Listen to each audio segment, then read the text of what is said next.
Want to add something unique to your WordPress website that the standard blocks just can't handle? Maybe a special layout, a third-party embed, or custom styling? Today, I'm going to show you how to unlock that flexibility using the WordPress custom HTML block.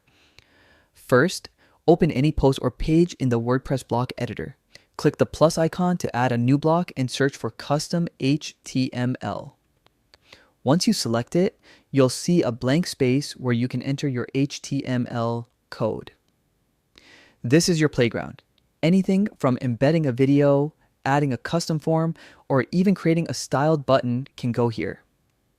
As you type or paste your code, WordPress allows you to preview it in real time by clicking the preview button.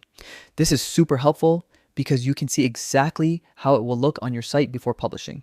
And don't worry, if you make a mistake in your code, it won't break your page.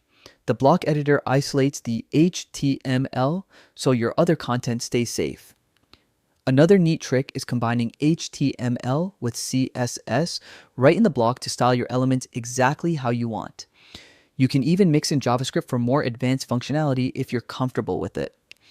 Essentially, this block turns WordPress into a much more flexible tool, giving you control that standard blocks can't offer. So whether you want to add custom widgets, embed external content, or just experiment with HTML, the custom HTML block makes it simple, safe, and incredibly versatile. Take a few minutes to explore it, and you'll see how much more dynamic your pages and posts can become. Give it a try and watch your WordPress content come alive in ways the regular blocks just can't match.